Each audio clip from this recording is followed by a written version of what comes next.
go.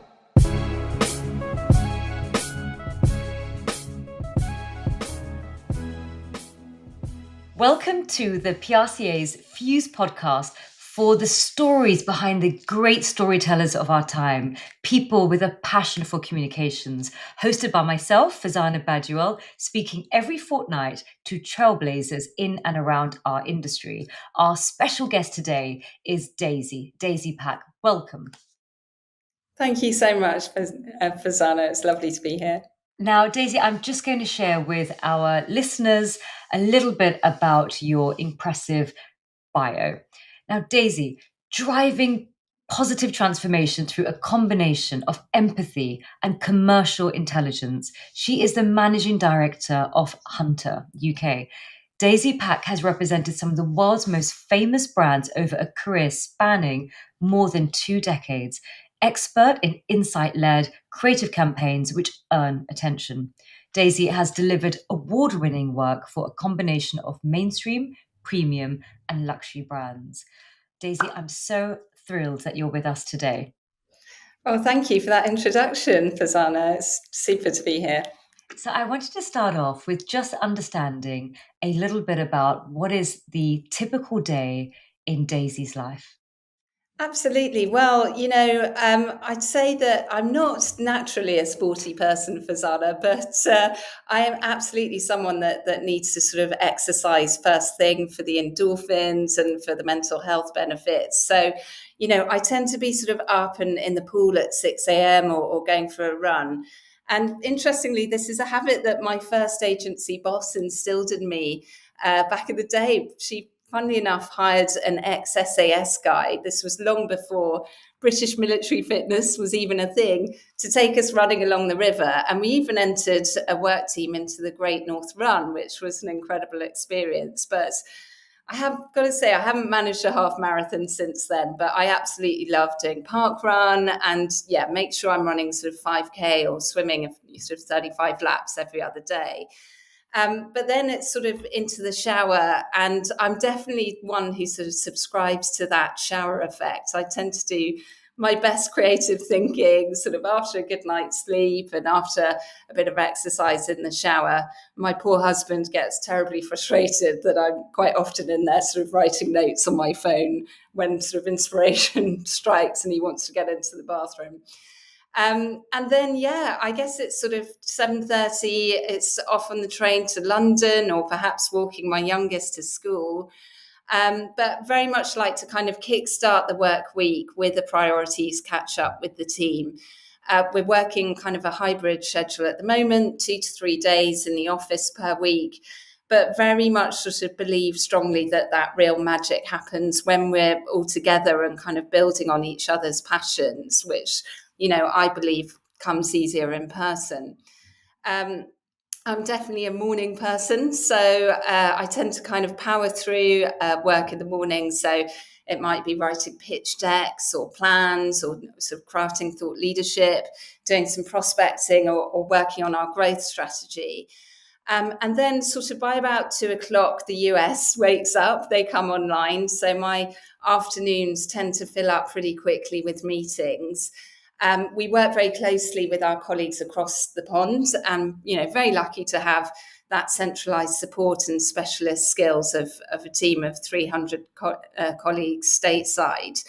And we work hand in hand with them on a daily basis. I think sort of anyone in this industry, particularly agency side, will tell you that the best part of the job is the variety. So, it could be that we're running an immersive influencer evening or, working with partners on content creation. It could be delivering an earned media campaign or hosting a consumer pop-up for a diverse stable of clients. And then, after a busy day, it's sort of get home, eat supper, spend time with the family, usually watch something together before my boys go to bed around 8:30. I'm going to let them stay up late to watch the Bake Off final tonight, though, which is exciting. So, Daisy, you mentioned something really interesting about you get some of your best ideas when you're, running or you're taking a shower. And I actually get my best ideas, weirdly enough, when I'm sitting in the bath. It is, and then when we sort of have our brainstorming idea session with the team, my ideas just aren't that great, actually. And I wanted to kind of Yeah, just ask you, why do you think? And you're super creative and really known for your creative work. I wanted to just ask you, why is it that sort of the creative ideas, the innovative thinking is sort of when we're doing something mundane and not when we have our ideation session?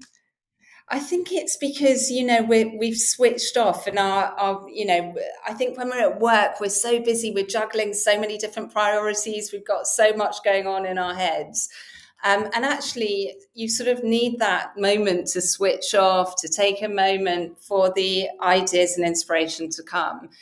It's definitely more of an art than a science, I would say. You have to sort of absorb culture and absorb the world around you to sort of you have those flashes of inspiration, and they often come after you've had that moment to sort of decompress after a busy day, after you've had a night's sleep, or if you've got the sort of endorphins going. That's sort of when I tend to sort stuff out in my head, or in the shower. Definitely have my best ideas then, for sure.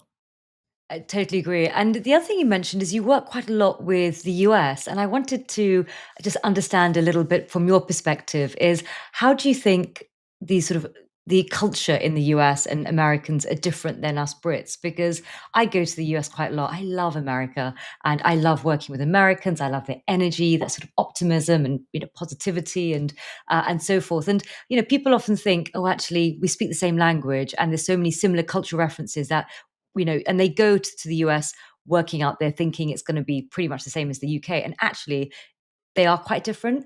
And I just wanted to know from your perception, how is it for you working with Americans and, your sort of vantage point in terms of their culture of, working versus ours? Yeah, I mean, it is a gift, sort of being able to work closely with the guys on across the pond. But you're right, there are definitely sort of cultural differences. I also love their enthusiasm, and their energy and their passion, and I think that's such a great quality. I think we have a bit of tall poppy syndrome, perhaps here in the UK. Perhaps we're a little bit more sarcastic from time to time. But I do love, the Americans just sort of, you know, are so supportive of one another, and that's super inspiring. I think, some of the differences. From a work perspective, that I've noticed, sort of perhaps some of the challenges have been around sort of educating the guys in the States about the sort of differences with the UK markets, from our industry. I think, again, perhaps we just have this sort of crisis of confidence here in the UK when it comes to PR. I think, in the States, they value PR more, and so they're compensated more for it. The budgets that clients have in the States are quite substantially different to what we're working with over here. And yeah, actually sort of being a CMS accredited agency, we really value the PRCA's benchmarking data. That's been hugely valuable in helping to sort of educate my colleagues in the States about the differences between the two markets. What are the average hourly rates? What are the average salary bandings? All those sort of things, the sort of fee income per head, just to kind of give them an idea. My mission is to grow the agency here in the UK, and it's quite a different beast to what they're working with over in the States. And they're very sort of lucky and privileged to have this sort of tremendously sort of well recognized, well established reputation. Hunter was founded in 1989 in New York, and is sort of hugely well awarded. We've just won Large Agency of the Year, I believe. So sort of leads come to them organically, which is tremendous. But I think, here in the UK, we have to take almost a bit more of challenger approach, because we're not as well known, even though we're delivering incredible work and have an incredibly talented team. And you mentioned that you did the CMS with the PRCA. For those who are listening who aren't familiar, could you just explain a little bit about what it is, why you decided to do it, and where you found the value as someone running an agency here in the UK? Yeah, absolutely. I mean, it is a great opportunity to sort of really showcase the processes of your agency and the professionalization of the service that you're delivering. So it's about basically you're assessed on sort of various different criteria. I think there are sort of 8 or 9 elements, and it sort of takes you through sort of business planning. So sort of, how to kind of how you're positioned yourself within the market, all the way through to delivering exceptional client service, and how you go about that campaign delivery, as well as through to sort of HR processes like sort of running evaluations and appraisals. So it's a tremendous recognition and accolade to have, because any client coming to you can see that you're a well-run, professionally run agency according to industry standards. And I think, again, we're sort of we're a relatively sort of small office here in the UK. We're quite sort of scrappy in nature, but I've sort of come from a big agency background. I've worked in sort of agencies of varying different sizes, but what I can bring is that sort of structure and process, and having that accreditation is hugely beneficial. To tell clients and sort of reassure them that we've not only got the might of the US behind us, but we've got this industry recognized structure in place too. Fantastic. And Daisy, back to how you spend your day. News. News is such an important part of the work that we do to be plugged into what's happening, but there is so much out there. I want to know, how do you navigate being a PR, having to stay on top of news? What's your relationship like with various different news apps and social media, and how do you keep abreast of all of what is happening around us? Yeah, absolutely. I mean, you're completely right there. I think what's interesting is that sort of I grew up surrounded by the papers, because my father was a former journalist. He was features editor at Press Association. So every weekend, I was sort of surrounded by the weekend supplements, and, sort of very much kind of grew up amongst that kind of culture. And, today, particularly at the weekends, I still love to buy a newspaper, the Sunday Times or the Guardian or Observer. But really sort of mostly on a day-to-day basis, I'm relying on the Apple News app. And, I do wonder whether that algorithm is giving me a balanced view, or it's sort of perpetuating that echo chamber. It's definitely feeding me stuff that I'm interested in, but, is that healthy? I think sort of reading a physical paper, I do tend to find sort of obscure sort of snippets and articles in, odd little sections that I find really inspiring. So I think it's important to sort of expand what you're reading. And then otherwise, I'm a big Radio 4 fangirl. I'll listen to the Today programme in the morning. I love Emma Barnett and Women's Hour. These are shows that I love to kind of listen to absorb the kind of key debates and conversations. And then I think, my kind of guilty pleasure, if you like, is watching news rounds with my 10-year-olds, just because I love the kind of happy and sometimes weird news it delivers. And it's pretty informative in 10 minutes. My son tends to do pretty well in his general knowledge quizzes at school. So thank you, News Round, for that. I love, oh God, I love News Round. Just growing up, it just feels quite nostalgic even hearing about It it. is John God, Craven. yeah. It's Oh, a good day. God. And when you look back at the, almost 2 decades spanning your career, do you look back and sort of think to yourself, well, actually, there's an overarching mission that you may or may not have been conscious of at the outset. And, going back to the Japanese concept of ikigai, what's your sort of, when you look back at your 2 decades, and also what's fueling you now for your current path? What patterns do you see emerging? Yeah, I mean, actually, it's interesting you mention ikigai. If I could just sort of take an aside, I will come back to what my mission is. But I, funny enough, know all about ikigai because last year we launched a luxury Japanese spirits brand called Ikigai Yui to discerning affluent millennials. And of course, as you say, that Japanese philosophy of ikigai is sort of associated with that feeling of self-fulfillment that you get from sort of pursuing a meaningful life, which was very much in tune with our audience's sense of drive. We were going after those kind of successful young entrepreneurs who sort of have that desire to constantly move forward and tackle complex challenges.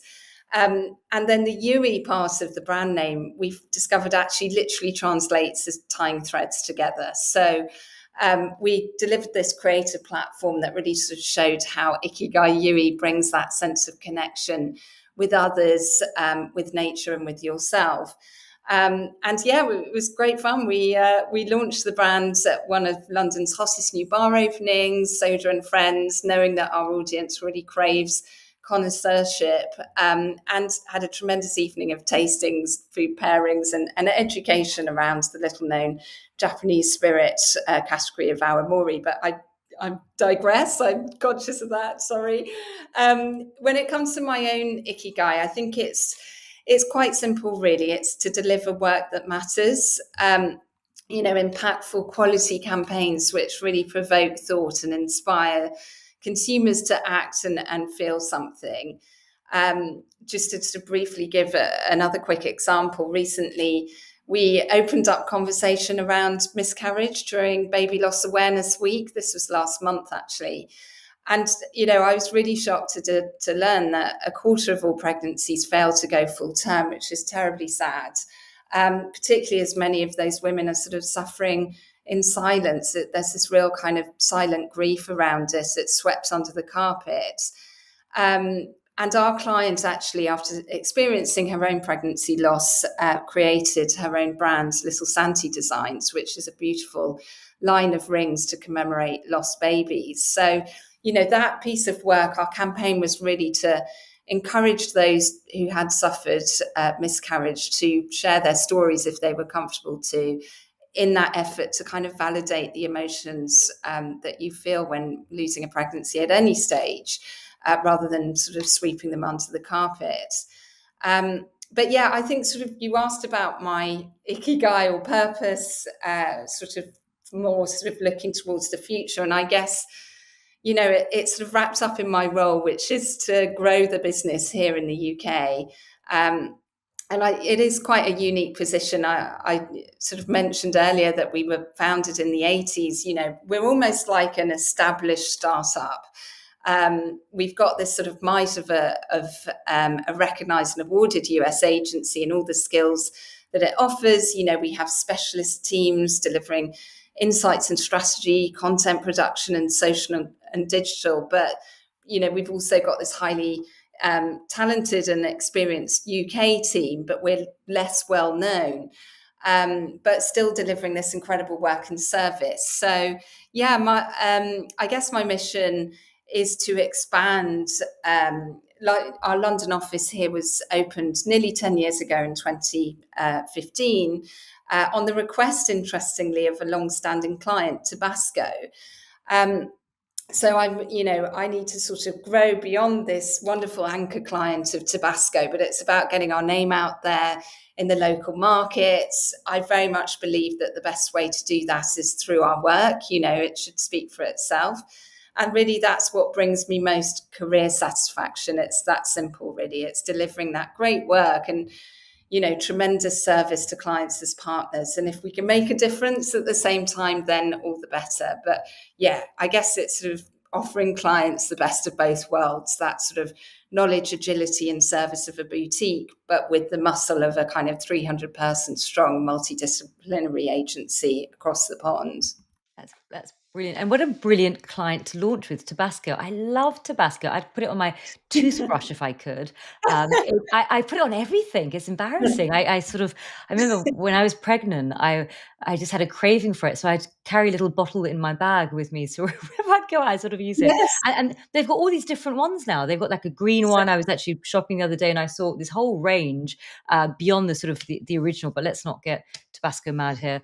I've got a series of questions for you, Daisy. One of them I wanted to know. Your dad was a newsman. You were brought up in that world, yet you studied at UCL history with Italian. Totally understand why, because you got to spend a year in Venice. I oh, mean, yes. I don't need to ask you why you studied. Um, what I wanted to know is when you were at university, did you always know that you were going to enter into this world, and why choose PR and not media, not journalism, like your father? And so I just want to know a little bit about your thinking just before you entered the industry, and what made you decide to enter the industry, because after studying, your first gig was the Spa Way, and which was obviously food and drink PR. Correct. Yeah. Well, absolutely. I think, sort of like many people, I left university not really knowing what I wanted to do. And I was lucky enough to read history with Italian, and I did this 4 year course. So it did mean that actually many of my friends sort of graduated the year before me because they'd done 3 year courses. And funnily enough, a great friend of mine went into PR, and she really inspired me. I think, it really was a penny drop moment for me. As you say, my dad was a journalist, and it suddenly sort of all seemed to fall into place. I'd always sort of, really envied sort of people with, that sort of strong sense of vocation, who might have studied law or medicine or even become a teacher. They always sort of seemed to have a very clear sense of what they were going to be, from a young age. But I think, it took a little while longer for me. I left university. I sort of got grunt work jobs just to sort of earn money whilst I figured out what I wanted to do. But yeah, that sort of, Monday Media Guardian ad for a junior account executive at the SPA Way was a real gift. And, I was lucky enough to get that job. And funnily enough, it really did feel like a vocation. That those first few weeks, I became such a work bore. I talked of nothing else. I was so engaged and excited by the variety, pitching to journalists, coming up with news angles, researching, using my brain. It felt like this was what I wanted to do. And, might sound silly to sort of, get that highfalutin about having having that sort of vocation for PR, but I really felt strongly that this is what I was destined to do. So yeah, happy to have landed on it. And you spent over 7 years, and Sparway's now Spider PR. And lucky you, I mean, food and beverage. My God, I mean, Jordan's, Clarence Court, Tyrrell's. I love Tyrrell's crisps. My God, I've got to really stop thinking about food. And then you moved over to Ketchum, where you became the associate director, and you were there for 6 years. What sort of insight can you share when you made that switch from Spa, now Spider, to Ketchum, in terms of culture, how agencies work differently, and what advice would you give to people who are listening, who are thinking of moving from agency to agency, and how to identify the right agency to move to? Yeah, absolutely. And there was a big difference. I'm sort of hugely grateful to my time at SPA.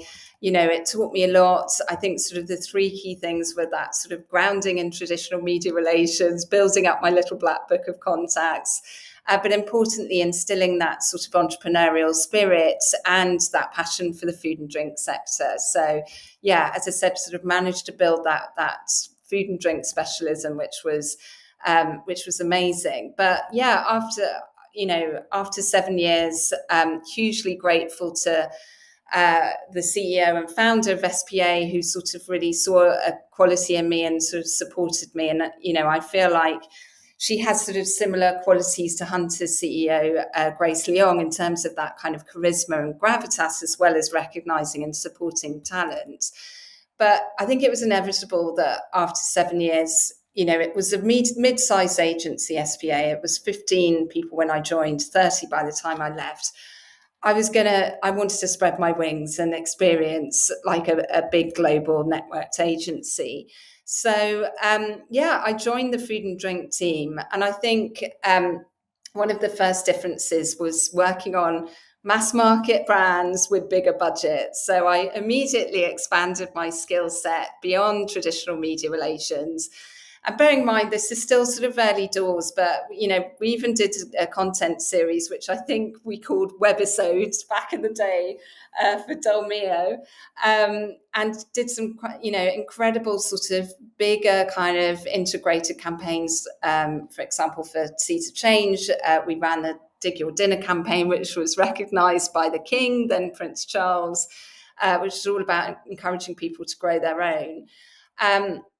But yeah, I think, I joined that food and drink team and managed to grow it. New business is definitely a sort of passion area for me, and sort of grew that within that first year, bringing on board brands like KFC and Uncle Ben's, Mr. Kipling and Lamott Wines. But quickly realized that little black book of foodie media contacts was perhaps less useful.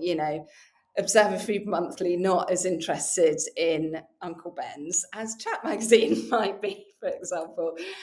So took that opportunity really to expand and broaden my sector expertise into other categories. So joined the health and beauty team, did a lot of work on P&G brands. That's been a sort of recurring theme throughout my career as well, and really dipped my toe in global for the first time as well, which I'm hugely passionate about. But yeah, I had a fantastic experience there, and it sort of was a great door opener for me as well. But I think sort of after 6 years, interestingly, working on on the food team, we were able to do a lot of new business. But then working in the P&G business, we were conflicted out of going after and growing that particular team. So I was sort of missing that entrepreneurial vibe, if you like. And what do you like about new business? What is it about business development that excites you? Because, it's really interesting because I've got a friend of mine who runs a law firm, and he said that in the sort of lawyer world, they call people sort of minders, finders, and grinders. And finders are people who find business, minders are sort of management, and then grinders are the people who do the work, the magic. And I thought that was really interesting. And he sort of talked about different sort of archetypes of characteristics that you find in each of the three. So I wanted to just understand from your perspective, what is it about business development that really excites you? Obviously, you've alluded to it in terms of the sort of entrepreneurial nature of it. But yeah, I'd just love to know a bit more about what is it that sort of really piques your interest. Well, I love that. I'm going to use that moving forward. I'm going to steal that off you. But one of our sort of values, I guess, is always hunting. And that's something that very much sort of applies to me. So I suppose I would put myself in the category of finders. It's about sort of pushing, really sort of, that constant pursuit of opportunities that might take us out of our comfort zone, sort of staying on the hunt, obviously, for new opportunities or even ways to wow our clients and evolve the agency. I think actually that's where you grow as an individual as well, by sort of not being complacent. But yeah, I suppose when I sort of first started in my career, I got that buzz from getting coverage, but then that sort of quickly evolved into winning new business. I just love the whole process from, going out and finding it and then digging into the business challenge, working out the best strategy, coming up with the creative ideas, and then presenting and pitching to clients. And there's nothing that beats that sort of high of, that you feel when you win a piece of business and bring them on board. And, I think we find that a lot of our growth comes from organic growth, because, we're so good at sort of, once we've won that business, nurturing those clients and delivering a quality service, that's what sort of tends to result in client growth, which is wonderful. But yeah, that initial buzz that you get from winning new business is unbeatable. That's, yeah, back to my ikigai. And then after 6 years at Ketchum, you decide to move on. And what I wanted to ask is, what happened after Ketchum, and what advice would you give to our listeners in how they can make the decision of when is the right time to leave an agency, because you've had this amazing career that has led to this incredible position that you now have, this leadership role.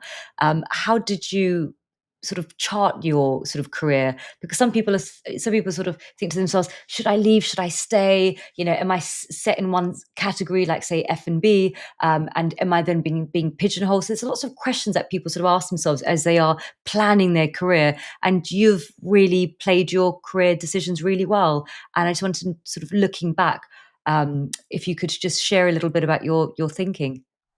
Absolutely. And, I think there are always those pivotal moments in your career where you sort of you give yourself a talking to, and you have this sort of an internal monologue about sort of where you're going, what direction you're following.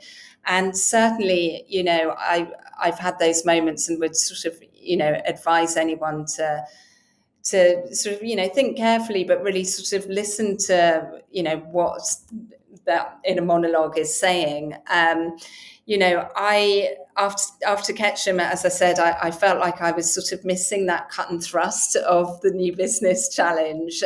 So I wanted to get back to a sort of slightly sort of smaller, vibey agency, and went on to join DeVries Slam. I don't believe it's around anymore, but it was the conflict shop for Weber Shandwick at the time. And it was a phenomenal place to work, full of hugely talented people, like very sort of dynamic and energetic, very young, buzzy, trendy agency. But interestingly, I ended up sort of working on some really interesting pieces of work that were targeting the over 50s market. So I had this tremendous opportunity when I joined. I was actually hired for my P&G experience, but ended up picking up a Western European toolkit for Quaker.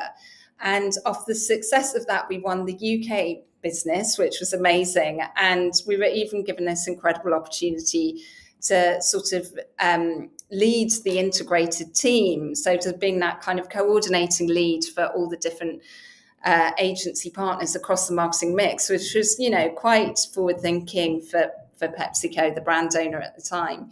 But we did this amazing campaign targeting the over 50s. Definitely one of my in the shower inspiration moments. It was a campaign that was all about sort of morning routines called Superstart, with the wonderful Darcy Bustle, who was judging Strictly at the time. And yeah, I sort of came up with this idea to re-record that sort of 70s disco classic, The Hustle, that, our target audience would have boogied away to back in the day. And we re-recorded it with Darcy Bustle and changed the words to, of course, Do the Bustle. Tremendous fun, hugely successful, incredible results. And that actually led to us being invited to pitch for the entire PepsiCo portfolio, which we won. But then I worked on another, which was amazing.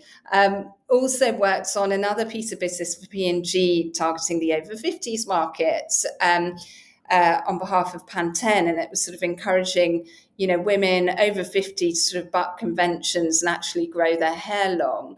And, it really sort of got me thinking around sort of targeting this audience. It was at a time sort of 10 years ago when everyone was obsessed with millennials. Now it's all Gen Zs or Zillennials, the sort of in-betweeners. But of course, it's the over 50s have the purchasing power. They've got the money. Why should we be sort of focusing on those sort of strapped for cash when actually, these people in their 50s and above have lived a life, and, they're sort of then know who they are and what direction they're going in. I'm just so fascinated by them. And obviously, this is well before Davina McCall, but women over 50 are the menopause on the map. But I felt very passionately about that. But also, it did kind of spark this sort of pivotal moment for me. I wasn't heading towards my 50s, but I was approaching 40 in quite a vibrant, buzzy, young, youthful agency. I very much felt like the granny there. And it just sort of made me think, like long term, realistically, is this me? Is this what I want to be doing? And actually, I'd flirted with sort of setting up on my own, and I thought about, well, maybe this is the moment to do that. I even had my own first client, Clarence Court, who I worked with back in the day at the start of my career, who were hugely supportive of me.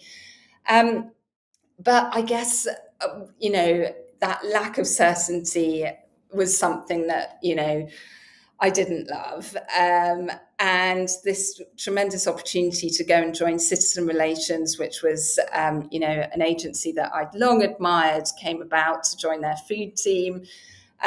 So, they had great brands like GBK and Dr. Urtka. I brought on board Clarence Court and spent, a lovely sort of time talking about burgers and eggs and cakes. I was in my element, and had a wonderful 4 years growing that business again, working with incredible people, a few ex-Ketchumites and a really inspirational leader in Helena Fisher. And together we kind of grew the food team. We brought on board San Pellegrino and Electrolux and the Macallan. But then, COVID hit, and that was another sort of pivotal moment in my career that sort of made me reassess. I, had such a tremendous time at Citizen. I'd gone on a bit of an awards trip. I was the resident award writer. We'd won all sorts of gongs for our work, which was super exciting. And, learned a tremendous lot, done a lot of great work. But COVID just sort of made me think, well, I could quite happily bumble along doing this, but, is it going to give me that real sort of satisfaction? Really, I need to be sort of pushing myself outside of my comfort zone. And I was looking for a fresh challenge. And then this sort of unicorn of a job role came along. I couldn't have written it better. My dream job. The description was sort of, Hunter was looking for a managing director with food and global experience to grow the team, but with the support, so that safety net and backing of a big agency. So, yeah, that opportunity to run my own show, set my own growth strategy and identify those opportunity areas within an area that I absolutely loved was too good to pass up. Before you took the role for Hunter, you obviously had a responsibility for your client portfolio, but really the responsibility of setting up, in essence, like a startup in the UK. You've got the best of both worlds because you've got the entrepreneurial sort of dynamism of shaping this new entity in the UK, but at the same time, you've got the sort of the backing of a major agency in the US. So you've got access to those resources. But it is very much also a different skill set being an MD of an of a PR firm as opposed to an account director, associate director.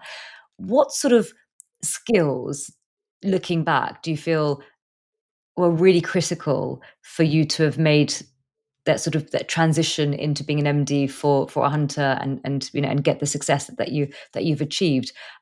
Because is it that sort of that commercial thinking, that sort of understanding of how to position and brand the agency within, and also there's an element with PRs that we're sort of seen as a bit of like having an attitude of cobbler's shoes, where we're really good at everyone else's sort of positioning and amplification and so forth. But when it comes to ourselves, which you really need to do when you're a new entrant in the market, you have to, in essence, you become your own client. So I just want to know a little bit about the sort of the shift of thinking, the different skill sets that you needed, and looking back, what sort of what are the lessons learned when you transitioned into this very meaty role as an MD? Yeah, absolutely. You're so right. All those points you made there. I think, I've been lucky enough to sort of, because I've had this sort of passion for business development sort of throughout my career. I've been quite commercially minded, and I was a director at Citizen, and even as at associate director level at previous agencies, I had sort of oversight of the P&L and, meeting those targets. So that was, something that I felt sort of comfortable with. Obviously, always sort of there's the thrill and the challenge of it, but it wasn't kind of, something completely foreign to me. I'd, done quite a bit of that before, but I think I've learned a tremendous amount, sort of stepping up into this role in terms of just sort of running a business, even everything from like, all the finance processes, the HR processes, a lot of, going back to that CMS accreditation, professionalizing the agency has just been tremendous. But you're right. I think there is so much more to being an MD and positioning yourself in the market. You do almost have to become like your own client. It's very interesting, sort of drafting a business plan, a growth strategy. It is like writing a strategy for a client. It's all the same skills. How are we going to earn attention? How are we going to stand out, particularly in a cluttered market? And I think, life obviously wouldn't be interesting without those challenges. But I think particularly sort of standing out within the food and drink sector is a challenge. There are hundreds of different food and drink agencies, and one of the ways that I think we're a bit different and we've looked at things differently. I think we're one of the first, or perhaps even the only UK agency to actually grow distribution for a food brand via strategic menu placement within food service. And that's sort of thanks to our work with Tabasco. It's quite a unique product because it sits behind the bar, but also in the kitchen as well. So, we've built up relationships with chefs, with the sort of most exciting sort of hot chefs in London and across the UK, to really sort of help drive that cultural currency and surround sound that you get from an integrated program. So, that kind of advocacy work is very much baked fully into our integrated campaigns. You might be sort of looking at a post from an influencer you follow, or then, they're recommending Tabasco, or you'll see a social ad about Tabasco, or you read something, in the papers, a survey about Tabasco, and then you'll go out for dinner and see it on the menu. So it's about sort of that constant reinforcement, and that's really helped sort of deliver exponential sales and reach clients' business objectives. So I think that's an interesting point of difference. Of course, I guess our motto here at Hunter is that we earn it. It's all about sort of that earned first approach. I think people see earned as particularly powerful because it's sort of that merit through a third party's eyes. But we're able to kind of bring that sort of skill set of earning attention, of sort of inserting brands into culture, to whatever kind of discipline we're looking at. So not just sort of earned media, but we're looking at earned first social, influencer. It's about sort of understanding storytelling and inserting brands into culture. So I think of course a lot of agencies will say they do that, but I think we truly have that depth of skills in that area, and it's something that clients are looking for more and more, particularly as we as consumers are getting our information from so many different channels. So it's been a hugely rewarding and fulfilling experience. So you work quite a lot with influencers. Mm. And when you work with influencers, do they tend to be just influencers who are sort of known for content around food and beverage, or do you sort of go wider? Yeah, absolutely. Listen, food and drink is very much our heartland, but it's not the only sort of sector that we work across. We run a lot of influencer campaigns for Amazon, for example. And I think sort of being the UK office of Hunter, we've managed to sort of work on big brands like multi-brand owners like Danone and Diageo, and obviously they're food and drink brands, but lots of others sort of outside of the category as well.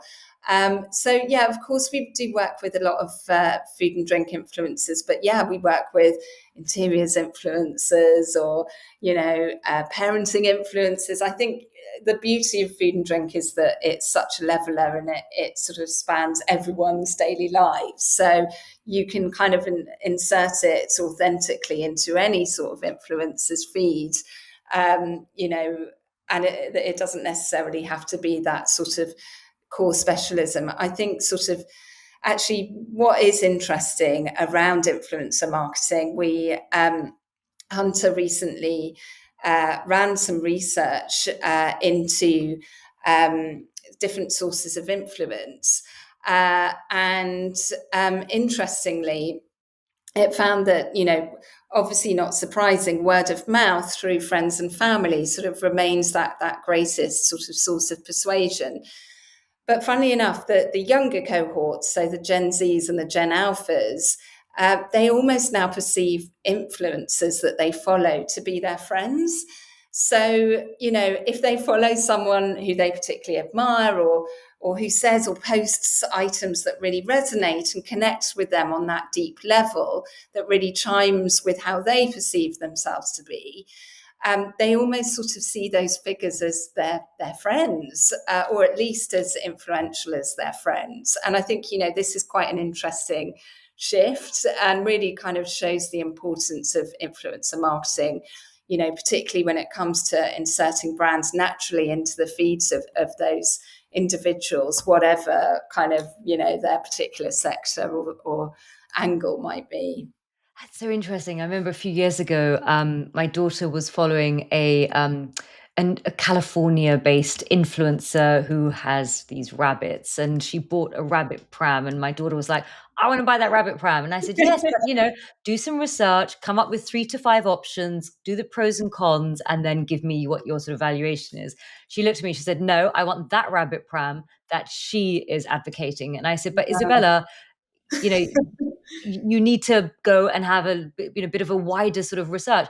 She's like, "No, Mama, I trust her." And I said, "Why do you trust her?" And she said, "Because I like her." And I thought, God, oh, uh, but I wanted to ask you a little bit about social media platforms. So, Mm. have you also got any insight to share in terms of which social media platforms actually perform the best in terms of in terms of brands and influencers coming together? And also, I wanted to ask you a little bit about this sort of exodus from X into blue sky, and how does that impact how you advise your clients?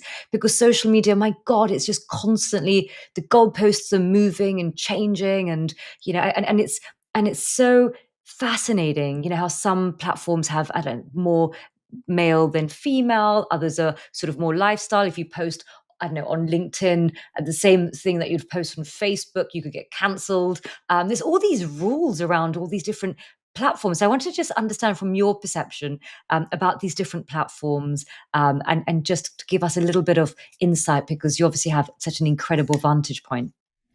Well, thank you, Farzana. Yeah, I mean, it is quite a sort of extraordinary landscape right now, isn't it? I think you're so right. There are, different styles of content for different platforms. So, if you're on Instagram, of course, it's all around that sort of aspirational kind of perfect view of life that perhaps isn't quite real life, but sort of, is sort of picture perfect. Whereas you've got TikTok, which is a lot more kind of rough and ready and authentic, and it's sort of, perhaps more tongue in cheek, and and I think a lot of our clients are really interested in sort of playing to both channels, and sort of seeing, testing and learning on different channels to see where they could fit. But really mostly it's about sort of how can you insert that brand authentically into a feed, and that's where our kind of earned first approach comes. It's about sort of subtly shaping the content so that it it really does the job of that rabbit influencer who kind of persuades your daughter to kind of, this is the rabbit pram you need. But yeah, interestingly, I've just recently sort of hopped onto Blue Sky myself. I'm seeing an awful lot around that sort of exodus to Twitter. It's from Twitter. It's very interesting. Obviously, sort of recent developments and the sort of politics behind it. It feels like perhaps Blue Sky might have more of a liberal left-wing angle to it. So at the moment, we're kind of watching and learning and listening and seeing, what it's all about and soaking it all up to be able to best advise our clients. But I think, from an earned media perspective, of course, media relations is still so important. It is the bedrock of what we do. And so many journalists were on Twitter that are now moving over to Blue Sky. So I think it's sort of really important to stay tuned into what's happening on those social channels too, and, take advantage of any opportunities that might crop up. Yeah, it's definitely fascinating, especially the sort of some brands are saying we are not going to continue on X, Yeah. and it's really interesting because we always knew which newspapers were right of center, left of center, and now what's happening is social media platforms are echoing these political Yeah. biases that traditional legacy media have, whereas before it was just this town hall that everybody came together. So it's really, really quite fascinating, the sort of segmentation that's happening, Mm, not only on gender and age, but now it's happening on sort of on political sort of leanings, which is really, really fascinating. Now, mm. I read that Hunter has been recently named for second year in a row within Newsweek's top 100 most loved workplaces. Now, what does Hunter do that that enables it to have the second win in a row? And why is it loved so much? Well, I'm so pleased you mentioned this, Farzana. I'm super proud of this accolade because, in particular, it's the UK office that got this accolade. So, yeah, feel very warm and fuzzy feels about this. So, thank you.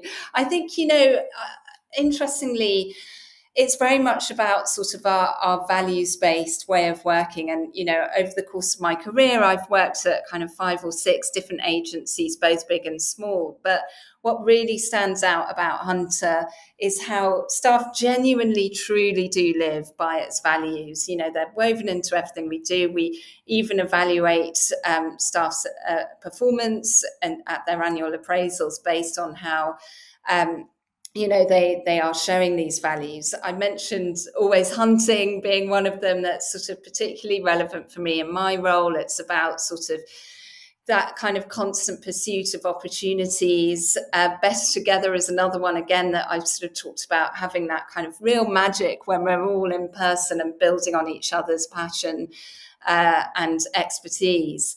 I think another one that is so true of my team here that I'm so proud of is caring harder. We really do go above and beyond. We find reward in sort of sweating those details. And we definitely have that bias for action. I think we're a relatively small team here, so there are no airs and graces. We all roll up our sleeves for our clients and for one another. And then importantly, it's about sort of creating that inclusive environment where everyone sort of feels free and encouraged to express their creativity. So ideas are always welcome, within the office, whatever your point of view. And another one that I've definitely mentioned, my ikigai is that work that matters. So yeah, being obsessed with creating that quality, impactful work that really inspires consumers to act.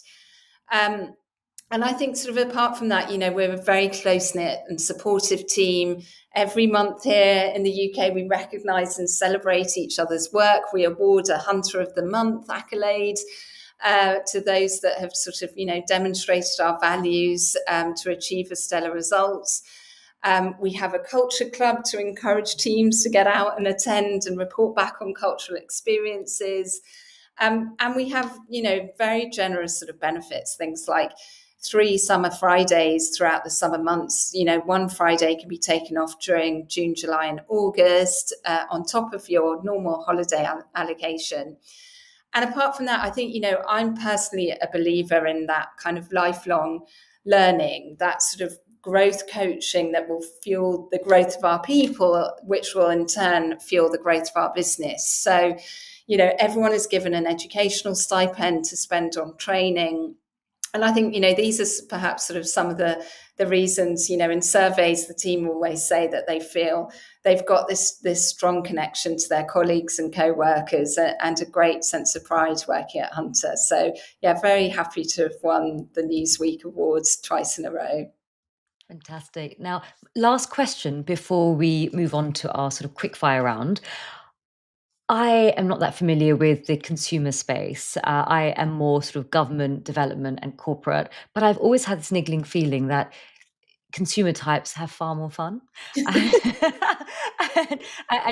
what I'd love to know from yourself is, having spent, 2 decades in consumer PR, and not only food and beverage, but wider, what are the sort of the trends that you are beginning to sort of see? Because it's very fast moving. And we just discussed, obviously, the social media platforms is just one of the sort of tectonic plates that underpin the consumer sort of PR world. But just from your perspective, what additional changes and shifts are you seeing in the world, in consumer land? Yeah, I mean, we have tremendous fun. I've got to say, I do love my job. I'm very lucky in that sense. But, actually, sometimes you get the sort of greatest rewards from the less glamorous clients too. So it's not all sort of, fashion week and champagne.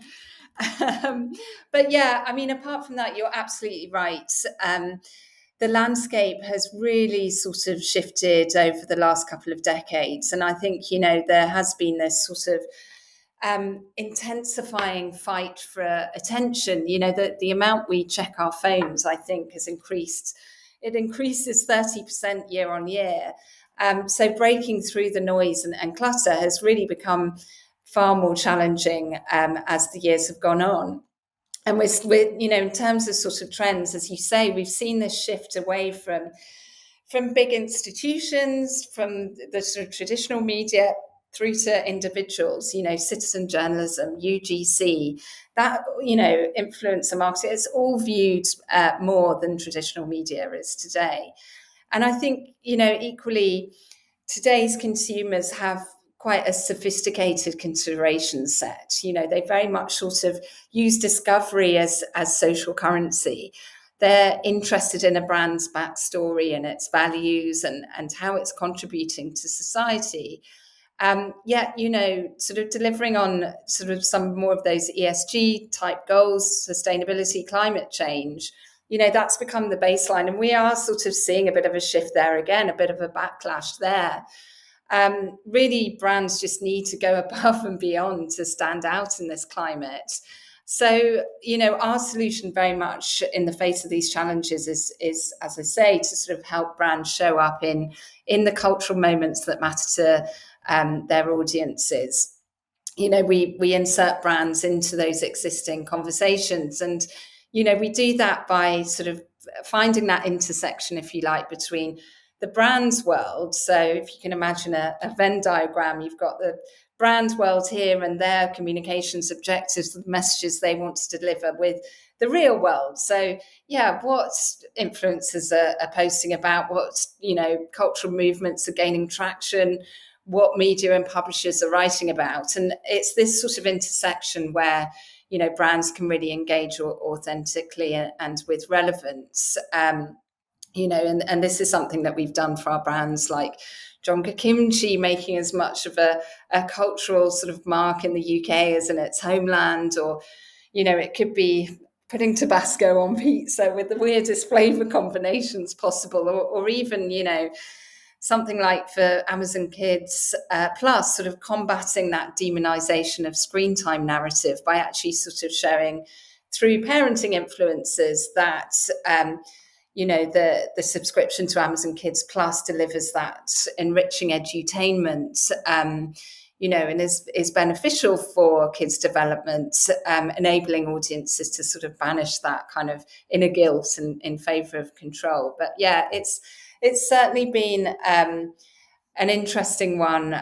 Sort of, it's over the course of my career, sort of seeing how the landscape has changed immeasurably. It's totally different to back in 2000 when I started, and it was pure media relations all the way. God, I remember those days, media relations and the odd event, if you're lucky, Yeah. an award submission. Yeah. Now, now we move to the last bit of our conversation, and my question for you is: who is the communicator that you admire the most, past or present? Your choice. Well, it's a great question. I think as someone who really deliberates over every word and sort of, I'm one of those people that usually thinks of the perfect reply hours later or more likely in the middle of the night. I've utmost respect for those, sort of public figures whose off the cuff remarks just absolutely cut to the chase. So, on multiple occasions, I've loved it when Andy Murray has corrected reporters for overlooking female players. And then, sort of more recently, Saoirse Ronan on Graham Norton. Oh, that was just delightful when she sort of sliced through that male banter with the stone cold truth that, actually self defense is something that girls have to think about all the time. Those brilliant oof moments, they're always wonderful.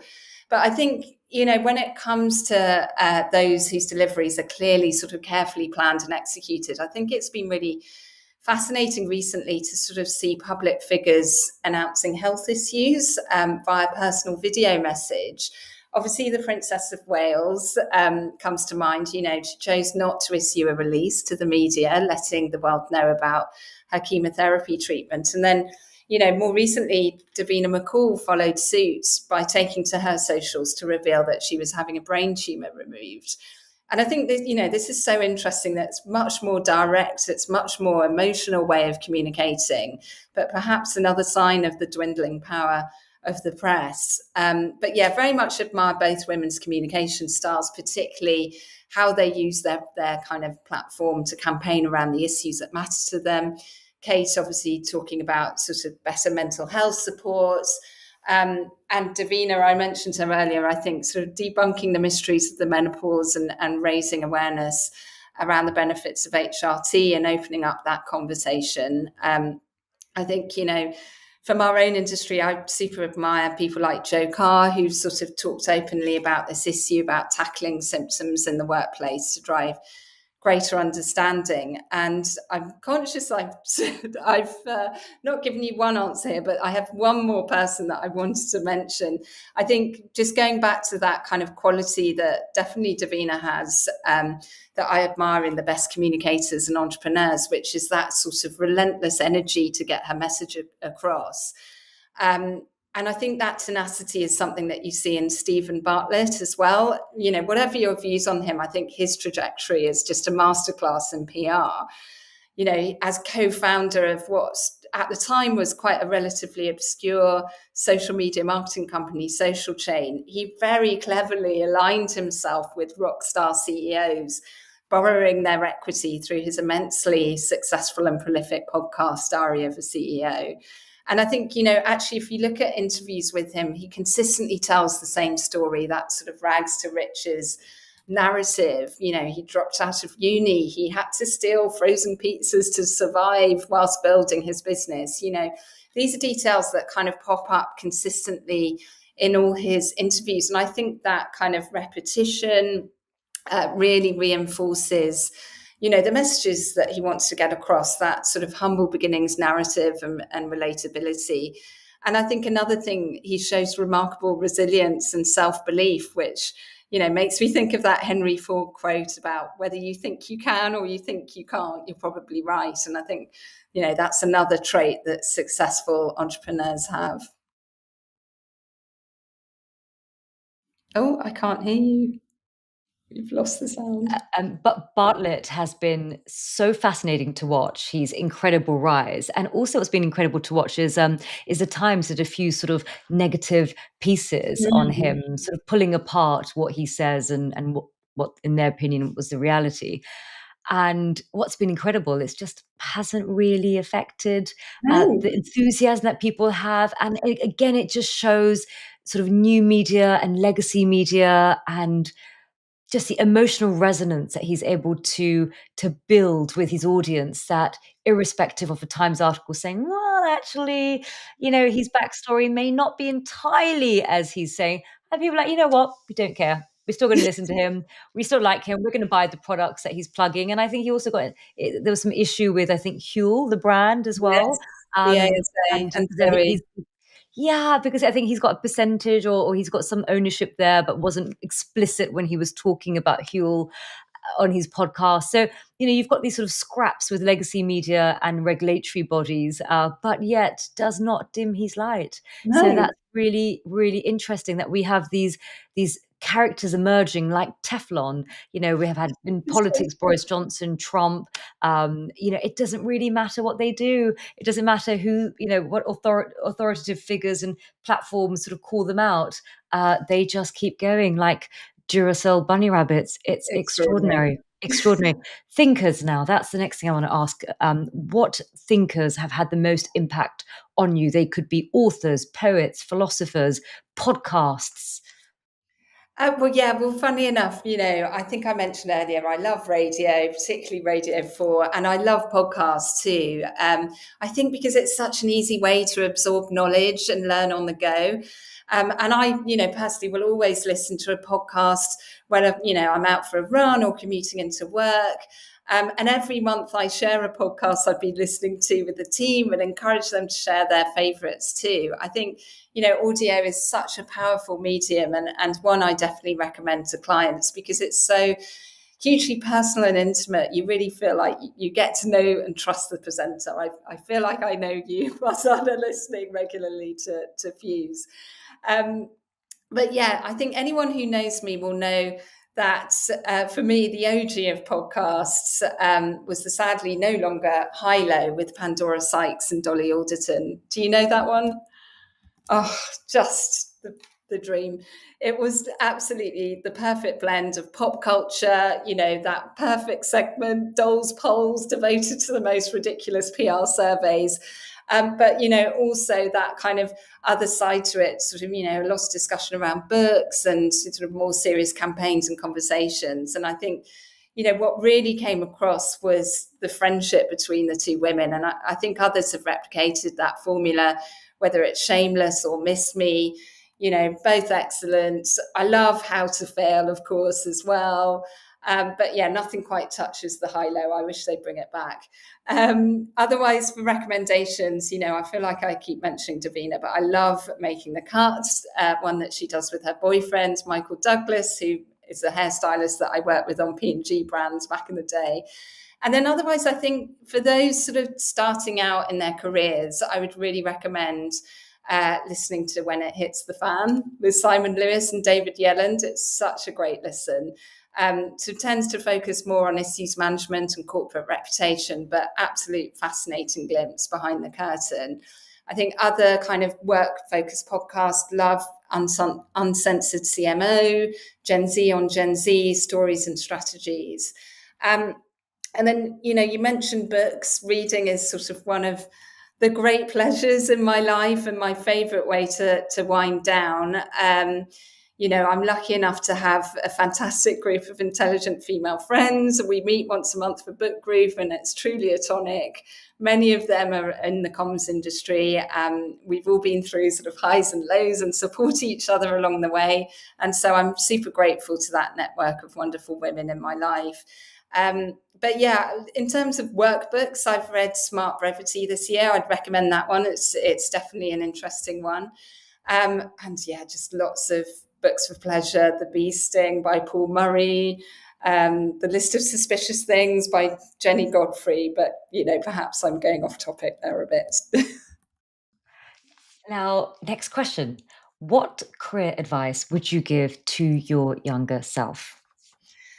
Well, I've been so lucky to work with incredible people throughout my career who've really kind of encouraged and championed me. And that's definitely something that, I try to emulate for others. But there, with that in mind, I think there are a few pointers that I'd give my younger self. The first is we've touched on it today, but taking every opportunity to learn and upskill. As we've talked about, the PR industry has changed immeasurably over the last 25 years. I've been lucky enough to have lived through some incredibly exciting shifts. The birth of social media, like when I started, it was all faxes and spray mounds. Now it's obviously very different in today's world. And, we're sort of seeing this kind of merge into the interdisciplinary skills beyond earned media. Many of our clients are sort of coming to us, as we've talked about, for influencer marketing or social media support.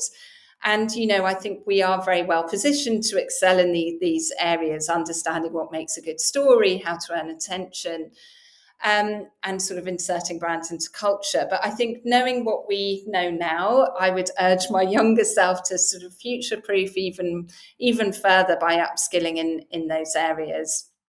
I think my second piece of advice would be to follow your passion, but don't get pigeonholed. And I feel like I have sort of followed this words of wisdom throughout my career. So food and drink is absolutely my passion area. But I'm also sort of very flexible and understand that those skills can be applied to big brands, whatever the sector. So just having that kind of flexibility to diversify and be able to apply skills to different areas.